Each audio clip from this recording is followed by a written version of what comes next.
Who's my number 4? Queen. I'm actually going to pass it to my sister after we do. Okay, so y'all set me up. No. Go ahead. All right, Dr. Umar, my name is Diane. Resident here in Kansas City, and I am one of those ugly black feminists that you are not a fan of. So I appreciate you coming here to Kansas City, and I figure if I'm going to have something to say, I'm going to say it to your face, so I do appreciate you addressing my concerns regarding anti-LGBT rhetoric and anti-feminist rhetoric, so I appreciate you saying that up front.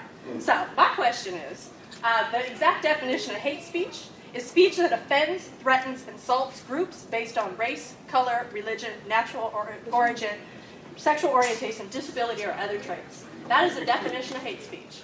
We can say all day long that we don't hate a particular type of person, but I want to know, how is that rhetoric any different than white folks that say that black people are thugs, are mentally not together, that we are unintelligent? How is it possible? How is that not different as a black man saying that black feminists are ugly, saying that queer people are, you said it earlier, I can see you on tape. How is that different than saying that gay people are molested, that we are pedophiles? How is that any different than white people? He has said that online, and I have the video.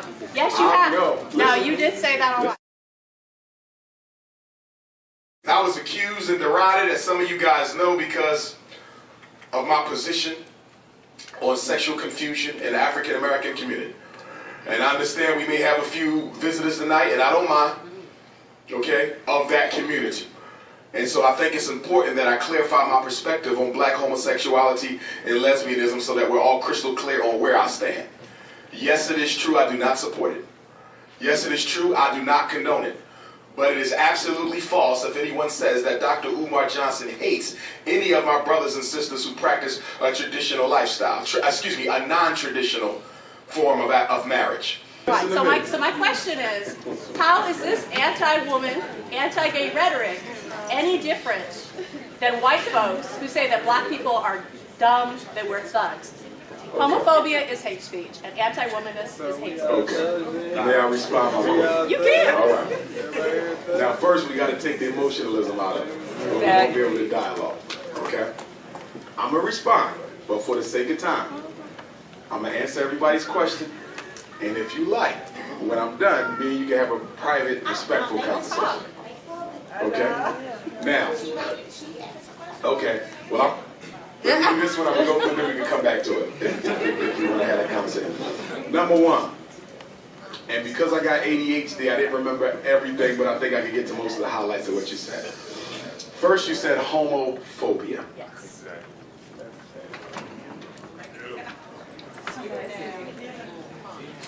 Oh, you're going to tell me that it's a mental illness from an outdated DSM-3 that was abolished in 1973? Don't try it. That's like history. This is not the DSM-5? This is the DSM-5. Oh, that we're mentally ill. Go ahead. Go ahead. I just want to hear you answer the question.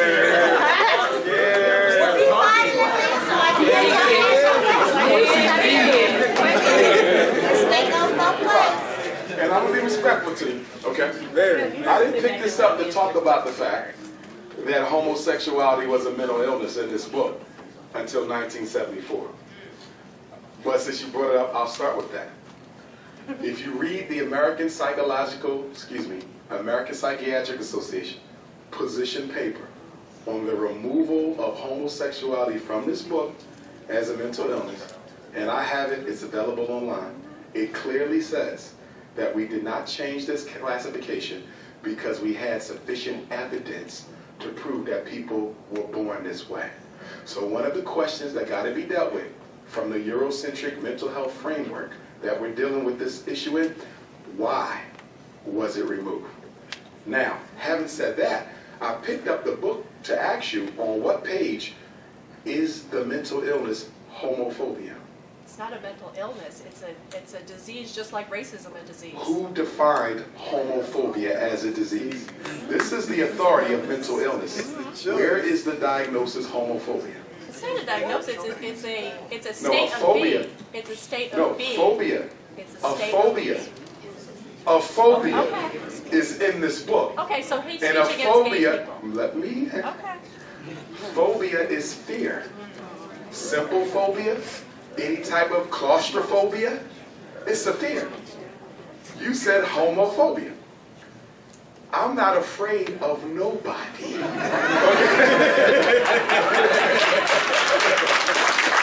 Okay? I've been asked by homosexuals and lesbians to have conversations with them on their radio shows. I normally accept the invitation for respectful dialogue. I don't run from the opportunity if it's going to be respectful.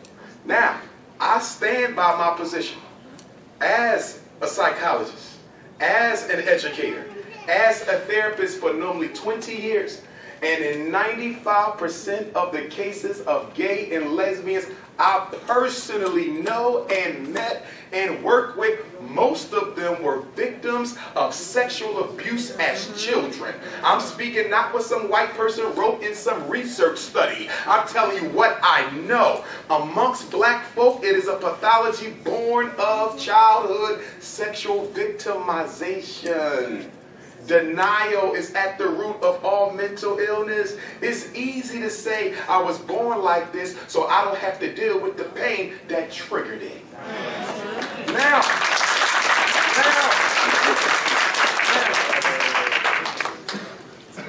I never said that because you are gay, you want to prey on children sexually.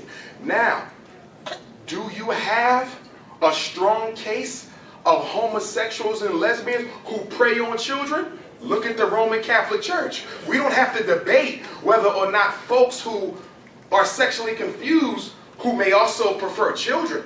But am I going to wholesale indict the whole population and say because you're gay you want to molest children? I've never said that. I've never said that, and I never will say that. I'm very responsible with my words. Now, you drew a comparison that I want to disagree with. You said, how is me disagreeing with homosexuality, how is that any different from the white man saying black folks was dumb and stupid and this and that? You know what the difference is? That was lies about us. That could be proven. You're wrong. I don't denigrate or downgrade black gays and lesbians. Why would I do that? Do you realize black gay men have one of the highest suicide rates in America? Because of speech like what you No. community. If what you say is Shame true. and silence is Listen, why you're people being don't emotional, come my out. queen. What about before he was even born? What about before he was even born? Thank you, sir. Thank you. Okay, what about 100 years ago, 200 years ago? What about it? There's no argument I'm that asking you. I mean, but you said him. Exactly. So what about what was going on before he was born? He inherited it and he decided to continue the How? conversation. Listen. My queen, stay with me. It is a political fact for anyone with common sense. It is a political fact for anyone with common sense. Dr. King was assassinated in 1968. Black Panther Party was destabilized in 1972. Homosexuality became normal in 1974. It is a political fact that homosexuality was declassified as an illness so it could be used to take over the black civil rights struggle. LGBT is what they call the new black. We know it's not black, but they're using it to ignore the black agenda in deference of the LGBT agenda. It is the only minority issue that matters in this country. Now let me ask you a question, my queen. Since we're talking about freedom of speech and people's rights and looking out for those who are being oppressed and denied their opportunity, where the hell was the LGBT movement when Michael Brown was murdered? Where the hell was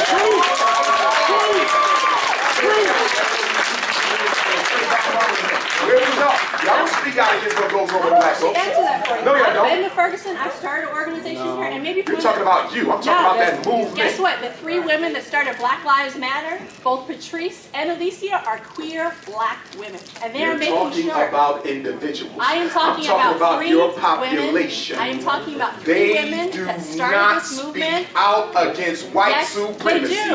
And the Yes, reason they do. LGBT No, does you're not, I'm not talking incorrect. about you as an individual, I am but the talking- you reason are why incorrect. the LGBT movement does not speak out against white supremacy is You wanna because they bet? are a part of it. Here's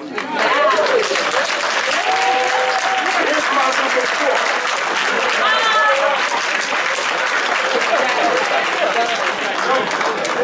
And I love you. That's in love. That's in love. Number 4. Who's my? She was. Anybody look up her story? Anybody look up? I would say you have a fact. Just prove myself right. Look up the first story of the Black Lives Matter movement, and you will see that the 3 women that started that are feminists and 2 are queer, and they are not about the liberation of black people. It's about the liberation of gay people and the liberation of That's not the case. Before I go to 5. Stay focused. No, stay focused. Stay focused. Stay focused. Stay focused. Right. You see that? I want to deal with that. I want to deal with that real quick. Because that is my issue with their movement. Stay with me. Let me go back to my ancestor, Frederick Douglass. Then we're going to move on. Because one thing we got to do, y'all, I talk about this and y'all hear me talk about this. When we talk about the black agenda, we have to stop taking time away from the black agenda to feed other people's agendas. Like,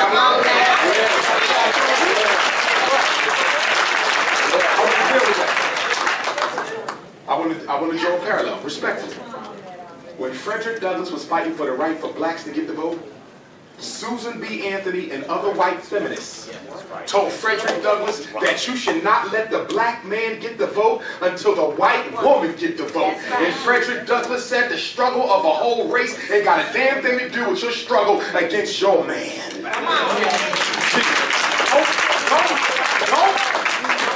No, stay with me. You cannot equate the gay struggle with the black struggle.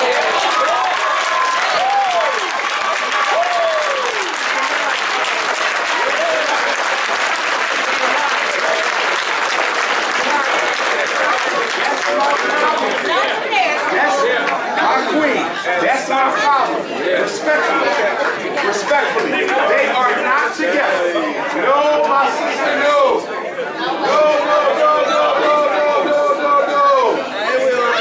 The LGBT movement is a movement for the right to practice a certain behavior. The black struggle,